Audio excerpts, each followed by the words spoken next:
네, 오전 8시 정각입니다. 홍보선의 출발 새아침 3부 시작합니다. 자, 시작 전에요. 방금 7시 39분에 들어온, 오전 7시 39분에 요청 들어온 행정안전부의 코로나19 예방접종 후 이상 반응 안내사항 관련한 재난방송 전해드립니다. 코로나19 예방접종 전에 아세트아미노펜 계열의 성분의 해열진통제 준비하시고요. 접종 후에는 통증 발생 시 깨끗한 마른 수건으로 냉찜질하시고 미열 증상 시 충분한 수분 섭취 휴식하시고요. 발열, 근육통, 몸살 증상 시에는 해열진통제 복용하시기를 권장드립니다. 그리고 다음과 같은 경우에는 의사진료 받으시기 바랍니다. 접종 부위의 붓기, 통증, 발적이 48시간 이상 계속될 경우, 또 접종 후에 4주 이내 호흡곤란, 흉통, 지속적 복통, 다리 붓기 증상이 발생할 경우, 해열진통제를 복용해도 발열, 몸살, 두통이 이틀 이상 지속될 경우, 그리고 접종 후 급속한 기운 저하, 다른 이상 증상이 발생할 경우, 또 접종 부위 외에 멍과 또는 출혈이 발생할 경우에 의사진료 받으시기 바랍니다.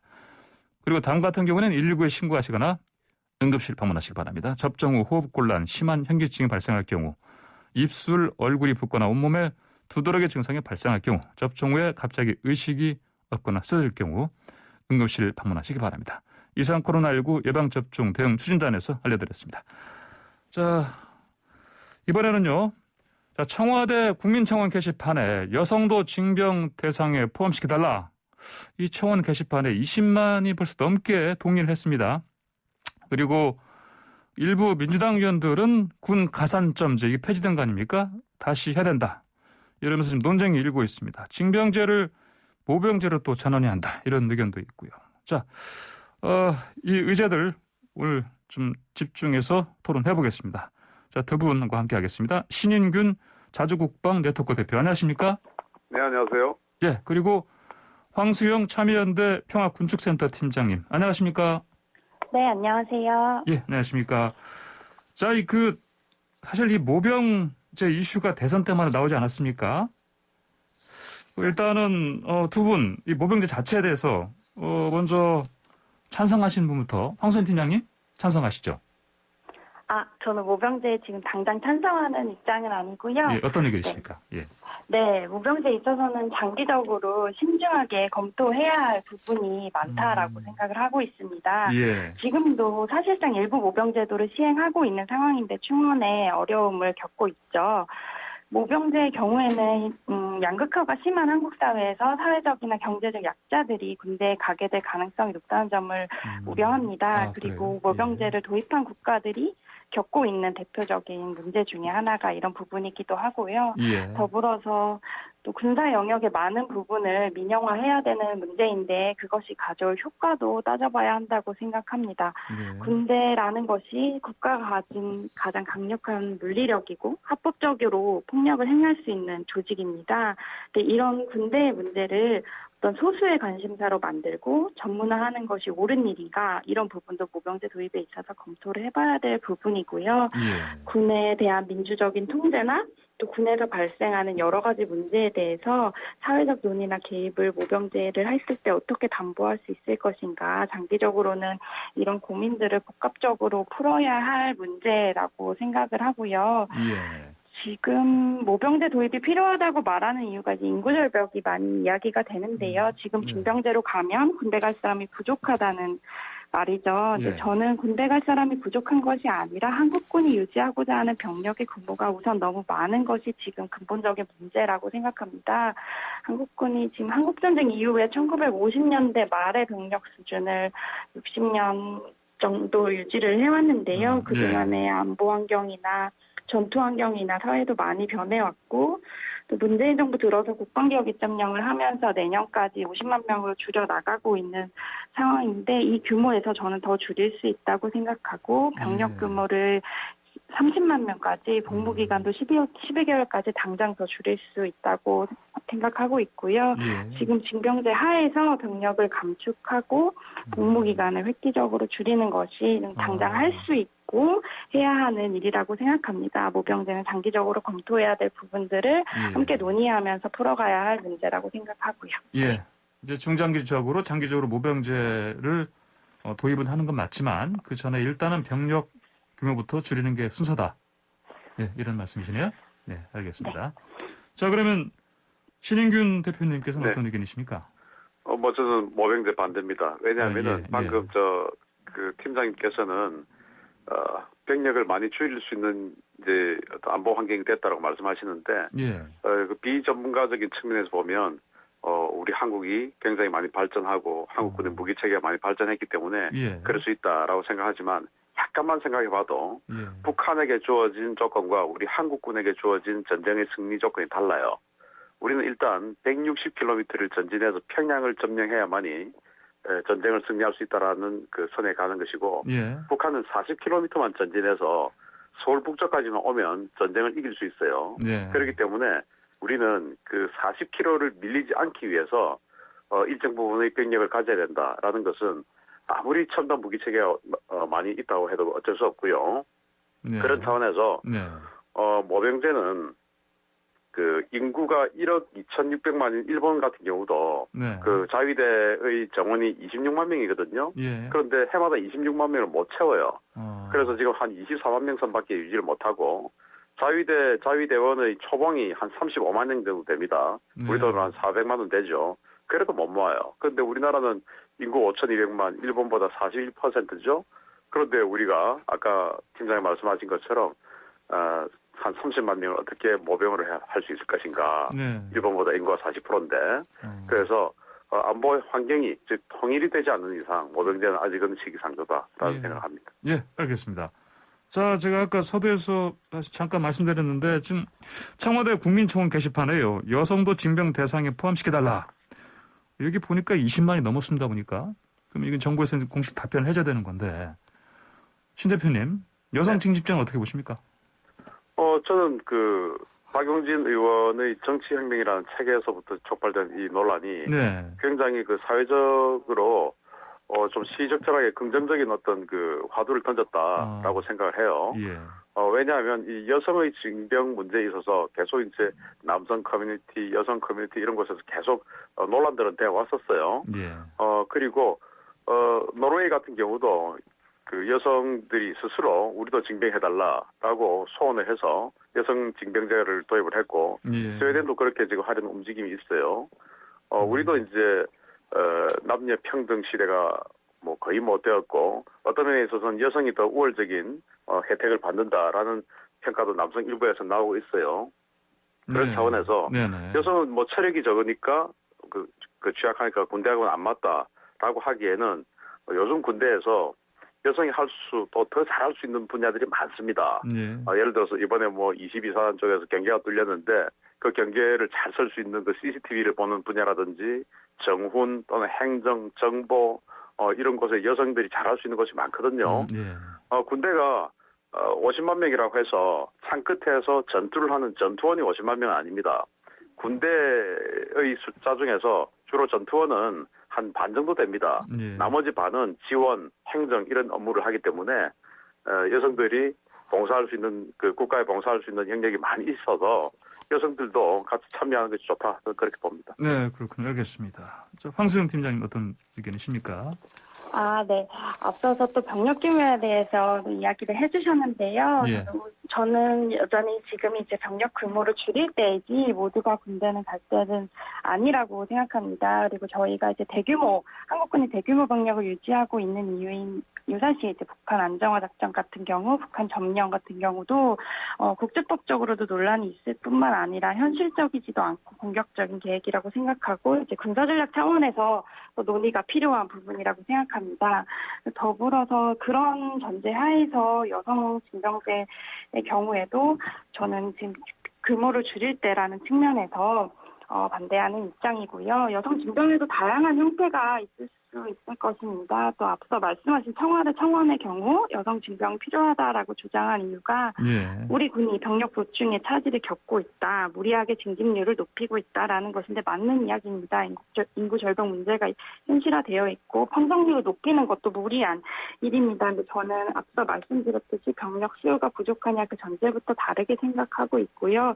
그리고 여성을 징병하기 위해서 치러야 할 사회적 비용, 법제적 등의 행정적으로 많은 변화들 감수하면서까지 징집 대상을 확대하는 것이 필요하냐, 그것도 아니라고 생각합니다. 더불어서 또 박용진 의원이 말씀하신 남녀평등 복무제 같은 경우에 이제 남녀 모두 군인이 되기 위해서 기초군사훈련을 받자라는 주장이고 그렇게 되면 남녀차별 논란도 종식시킬 수 있을 것이다라고 주장을 하셨습니다. 저는 사실 이것이 차별을 해소하는 근본적인 해결책이 될 수 없다고 생각하고요. 군사주의 문화라는 게 우리 사회의 성차별을 심화하는 원인 중에 오히려 하나였다고 저는 생각을 합니다. 많은 사람들이 모두가 군사훈련을 받고 총을 잡는 법을 배우는 것이 바람직한 방향이 아니라고 생각하고요. 폭력이나 위계나 적대행위 같은 것들을 경험하거나 훈련받는 일을 줄이고 없애나가는 것이 바람직한 길이다. 남성에 있어서도 줄여나가야 하는 상황이다라고 저는 생각합니다. 아, 그렇군요. 혹시 신 대표님 방금 황 팀장의 의견에 뭐 반론 제기할 만한 분 있습니까? 네. 여성들이 뭐 지금 뭐 여성 커뮤니티에서도 우리도 괜찮다라는 그런 의외로 그런 그 찬성의 뜻도 많은 것 같아요. 그렇습니까? 그래서 이제 그 팀장님하고는 저하고는 이제 이 군사력의 규모에 대해서 이제 근본적인 차이가 이견이 있어서 지금 이랬는데 일단 그 통일이 되기 전까지는 우리는 최소 50만 명은 유지를 해야 된다라는 차원에서 봤을 때 지금 이제 인구 절벽이 본격화되거든요. 그런데다가 그 문재인 정부 들어와서 복무 기간을 오히려 3개월 더 줄여버렸죠. 그러면 복무 기간을 늘릴 수 없다면 이건 다른 어떤 그 징병 방식을 유지를 해야 된다라고 생각을 하고 예를 들면 그 여성은 과거에 이제 출산을 하기 때문에 군 복무하고 또 다른 그 봉사를 하고 있다라고 하지만 사실 이제 남성들 입장에서는 출산은 선택이지 의무가 아니지 않느냐라는 또 반론도 있어요. 그리고 지금 그 과거에 이제 그러한 논란이 되었던 1990년대까지만 하더라도 현역 복무 비율이 한 50% 정도였습니다. 나머지는 뭐 면제를 받든지 아니면 당시에 뭐 단기 사병 뭐 이런 제도가 있었는데 요즘 같은 경우는 인구 절벽 때문에 92% 이상이 군 현역을 복무를 해요. 그런 차원에서 그 여성들도 같이 참여할 수 있는 길이 있을 것이다. 또 특히 각 군의 여성 부사관들이 있는데 그 여성 부사관들을 모집을 하는 그 비율을 보면 경쟁률이 한 6대1 정도 됩니다. 여성들이 군대에 오고 싶어서 군인이 되고 싶어서 장교가 아닌 부사관에 6대1 정도의 경쟁률을 보인다라는 것을 봤을 때 여성들도 충분히 우리 국가에 봉사할 수 있는 가능성이 있다고 봅니다. 예, 그렇군요. 뭐 그러면 모병제는 아니더라도 이제 여성 또는 뭐 징집을 강제로 하는 건 아니더라도 좀 더 그러면 어떤 그 방금 말씀하신 것처럼 6대1이라면 더 이렇게 여성 부사관을 더 뽑으면 되는 거 아니겠습니까?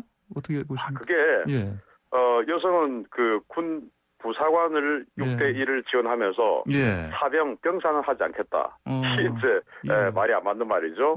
남성은 반드시 여성의 지휘를 받아야 되는 병사를 가야 되고 여성은 지휘관이 되고 하는 것은 맞지 않다라고 생각하고 이스라엘 같은 경우에 여성하고 남성의 복무기간이 달라요.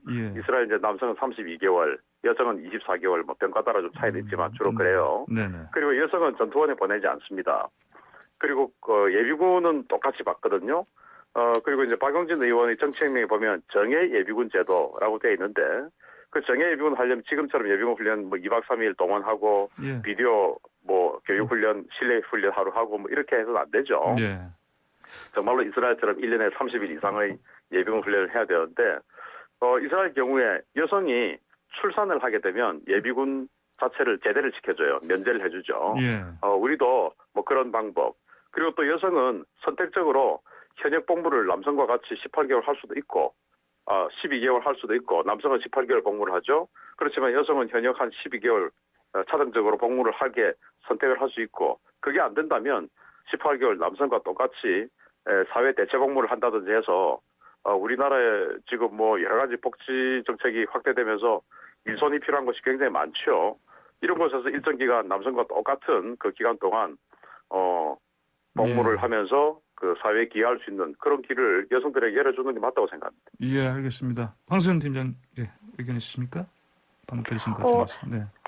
네, 앞서서 또 말씀드렸던 것처럼 또 병력 규모를 줄여야 하는 것인가 늘려야 하는 것인가에 대해서 기본적인 차이가 있는 것 같고요. 또 여성 징병 형태가 여러 가지가 있을 수 있고 그것도 논의를 할 수 있는 부분이라고 생각합니다. 근데 이제 여성 징병에 있어서 앞서 말씀하셨듯이 또 병과에 따라서 필요한 신체적 능력이 다를 수 있고 또 근데 그런 신체적 차이는 남성들 사이에서도 존재하는 것이고요. 그래서 현재 또 젊은 남성이 수행하게 되어 있는 병역제도의 틀에서 여성이 할 수 있는 역할이 제한될 수밖에 없는 것이 없는 것도 사실입니다. 그리고 그동안 근무했던 또 여군들의 증언을 들어보면 또 전통적으로 또 여성화되어 있는 역할에 많이 배치가 되어 있고 그런 부분에 그런 이제 병가 배치에 있어서 또 차이가 있는 것이 사실이고 그런 부분들은 논의해 나갈 수 있는 부분이지만 저는 기본적으로 지금 긴집 대상을 확대하는 것이 필요한 시기가 아니다라고 생각하기 때문에 여성 징병을 반대합니다. 예, 알겠습니다.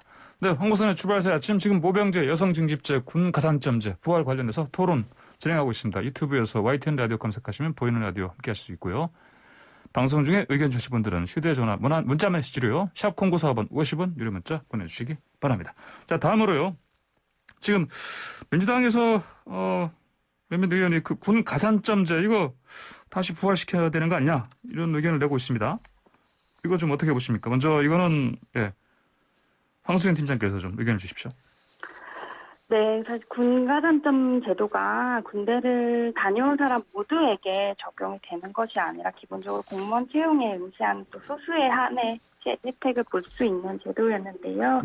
군복무를 한 모두에게 주는 정당한 보장이 될 수는 없다고 저는 생각합니다. 그리고 헌법재판소가 이제 제대군인 지원에 관한 법률 요 조항에 대해서 위헌 결정을 내렸던 이유 중 또 중요한 것 중 하나가 국가가 아무런 재정적 뒷받침 없이 여성과 장애인 등 비제대군인, 복무하지 않는 사람에 대한 차별을 바탕으로 제대군인에 대한 지원을 해결하는 방식이다라는 점인데요. 좀 이게 합리적이지 않고 또 국가의 책임을 방기하는 형태의 보상이라고 생각을 하고요. 또 신체 건강한 남성이 또 대체 불가능한 어떤 젊은 날의 시간을 군대에 가야만 하는 현행 병역 제도가 누군가의 희생이 기대고 있는 것은 명백한 사실입니다. 근데 국가가 병역 의무를 부과할 수밖에 없다면 그 의무가 왜 필요한지 또 정당한지 그 의무의 규모가 얼마여야 하는지부터 논의가 되어야 한다고 생각하고요. 그거에 대한 보상이 군 가산점제와 같은 차별적인 방식이 아니라 군 복무 여건을 개선하고 희생의 크기를 줄여나가는 것으로 하는 것이 책임 있는 정책이 아닐까 생각합니다. 네, 알겠습니다. 자, 그러면 군가산점제 이거 보니까 전용기 의원이 이제 뭐 개헌을 해서라도 부활하자 이런 목소리를 냈는데요. 어떻게 보십니까? 그 신대표께서는요? 방금 또 이제 반대 말씀을 주셨는데 저는 역시 오래전부터 군가산점제를 도입해야 된다라고 주장을 해왔던 사람이에요. 왜냐하면 뭐 그 공무원 시험을 준비할 때 가산점을 준다. 그렇기 때문에 많은 사람들이 혜택 보지 못하는데 그게 뭐 큰 효과가 있나? 라는 주장들을 하시는 분이 계신데 저는 그렇지 않아요. 또 남성들의 이야기를 그대로 보면 국가에서 나의 봉사를 이만큼 인정해 주었다라는 증표라고 생각을 하거든요. 남성들은. 그래서 비록 공무원 시험을 치고 공무원 입시 준비를 하는 사람들이 적은 비율이라 하더라도 평생토록 그 가산점을 쓸 일이 없다 하더라도 국가에서 이렇게 인정을 해 주었다. 라는 그것이 필요하고요. 그리고 지금은 군에 입대를 하는 사람의 사람이 절대 다수가 아니기 때문에 여성이 이제 군에 못 가는 그런 상황이죠. 간부가 아니라면.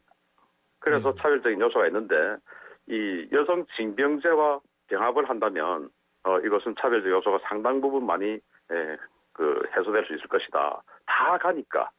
그리고 이제 아까 제가 말씀드린 것처럼 선택적으로 나는 현역을 가지 않고 대체 복무를 할 것이다. 라는 사람에게는 가산점을 주지 않아도 되고 그리고 뭐 나는 그럼에도 불구하고 현역을 할 것이다. 라고 봉사를 하겠다라고 하는 사람에게는 가산점을 주고 그 가산점을 선택할 수 있는 것이죠. 그래서 국가에 대한 봉사를 국가가 얼마나 인정해 주느냐 그런 부분에 있어서 이 가산점은 굉장히 필요하고 과거에 이제 ROTC나 이런 또 간부를 하면 대기업 취업에서 또 그 면접에서 유리한 그런 부분이 있었어요. 예. 그런 부분도 당시 이제 이 인권위원회에서 권고를 해서 그런 것을 못하게 했습니다. 그러나 요즘 이제 이 간부들도 ROTC 28개월이나 하고 현역은 18개월밖에 병사를 하지 않고 하다 보니까 그 간부 수급도 안 돼요. 그런 여러 가지 문제를 너무 우리 안보 특성을 고려하지 않고 너무 이상적으로 군 제도를 손보려고 하는 거 그리고 조금 아직은 위험하지 않나 생각합니다. 예. 자, 근데 이제 방금 말씀하신 것처럼 근데 이게 군 가산점제를 적용을 만약 하게 되면 그 입사 단계에서 적용을 하게 되면 사실은 여성 입장에서는 기본적으로 합격할 수 있는 그 선에서 벌써 점수가 밀리기 때문에 이건 뭐 차별이다 이런 의견을 낼 수 있지 않겠습니까? 여성들 입장에서. 그러니까 여성 징병하고 같이 병행해야죠. 예. 네. 알겠습니다. 그러면 황 팀장님, 이 군 가산점제 이게 반대한다고 하셨는데 이거를 이를테면 뭐 어떤 뭐 공무원 뭐 시험이라든지 아니면 뭐 기업 입사할 때 그 단계가 아니고 다른 방식으로라도 어떤 그 군 복무에 대해서 가산점이라는 이 명칭은 아니더라도 거기에 대해서 뭐랄까 이제 보상을 해주는 그런 제도는 필요하다 보지 않으십니까? 네, 합의점 등으로 예. 찾아서 지금 시행하고 있는 것이 공무원에 있어서 호봉 문제라던가 그런 부분이라고 생각하고요. 근데 가산점 제도는 앞서 말씀드렸던 것처럼 비제대 군인에 대한 차별을 바탕으로 국가의 책임을 방기하는 형식으로 푸는 제도이기 때문에 그 부분은 찬성할 수는 없지만 요 군 복무에 대한 보상이 어떤 방식으로든 정당하게 이루어져야 한다. 어떻게 더 잘 보상을 할 수 있을지 어떻게 더 이 희생을 줄일 수 있을지에 대해서 지속적으로 국가가 논의를 해야 한다. 그 부분에 대해 좀 그렇게 생각을 하고 있습니다. 예, 그렇군요. 자, 그리고 어떻습니까? 이제 혹시 이게 이제 뭐 그냥 무조건 뭐 모병제로 가자, 딱 그런 거 떠나가지고 지금 뭐 노르웨이라든지 이스라엘 같은 그런 곳에서의 어떤 그 여성 남성 다 이렇게 징집되는 그런 나라들의 어떤 예를 좀 우리나라에 도입할 만한 어떤 그런 부분이 없겠습니까? 어떻게 보십니까? 제가 말씀드릴게요. 지금 우리 현역 판정률이 90%를 넘어간 지 오래입니다. 이제 94%까지 올라갈 텐데, 이게 어떤 문제를 가지고 있냐면은, 우리 가끔 군에서 이제 뭐 총기 사고라든지 이런 게 발생했을 때, 관심사병이라는 단어를 들어보셨지 않습니까? 요즘 이제 이름을 바꿨는데, 그 관심사병에 대한 것도 등급이 좀 나눠져 있어요. 그런데 이게 90%가 넘는 인원들이 현역 복무를 하다 보니까 그러한 비율들, 즉 군에 오지 말아야 할 그 젊은이들이 어쩔 수 없이 그 군에 온 사람들이 너무 많아요. 그래서 현역 판정률을 저는 뭐 한 70%대까지는 떨어뜨려야 되지 않나 생각을 하는데 왜냐하면은 지금 각 부대에 보면은 한 20% 정도가 그런 관심을 받아야 할 또 배려를 받아야 할 그런 병사들입니다. 그러면은 5명 중에 1명, 한 개 부대에 2명이 그렇게 배려를 받아야 할 사람이라면 이거는 뭐 제대로 된 전투력을 발휘할 수가 없죠. 또 전우회가 형성될 수도 없어요. 그렇기 때문에 현역 복무 판정률을 떨어뜨리려고 하면은 결국은 군 복무 기간을 대폭 늘리든지 그럴 수 없지 않습니까? 지금 18개월로 떨어진 걸 다시 30개월 하라 이렇게 할 수 없잖아요. 그래서 이제 그런 차원에서 여성들도 징병을 할 수 있다면 그런 아주 여러 가지 신체적인 면 또는 그 정신적인 면 모든 면에서 좀 배려를 받아야 할 사람들이 군에 와서 정말 불행한 시간 보내지 않아도 되고 또 그런 부분에 대해서 전투력이 다운되는 것을 또 막을 수도 있고 그런 부분이 있어요. 그래서 이스라엘이나 노르웨이처럼 차등적인 남녀가 굳이 같은 기간을 복무를 한다든지 하지 않아도 남성은 32개월, 여성은 24개월, 또 남성은 전투병과, 여성은 행정지원병과 이런 것들을 충분히 다들 합의가 돼 있기 때문에 그런 부분을 우리도 벤치마킹 할 필요가 있다고 생각합니다. 알겠습니다. 자, 오늘 두 말씀 여기까지 들어가겠습니다. 고맙습니다. 감사합니다. 네. 감사합니다. 지금까지 황수영 참여연대 평화건축센터 팀장 그리고 신인균 자주국방 네트워크 대표였습니다.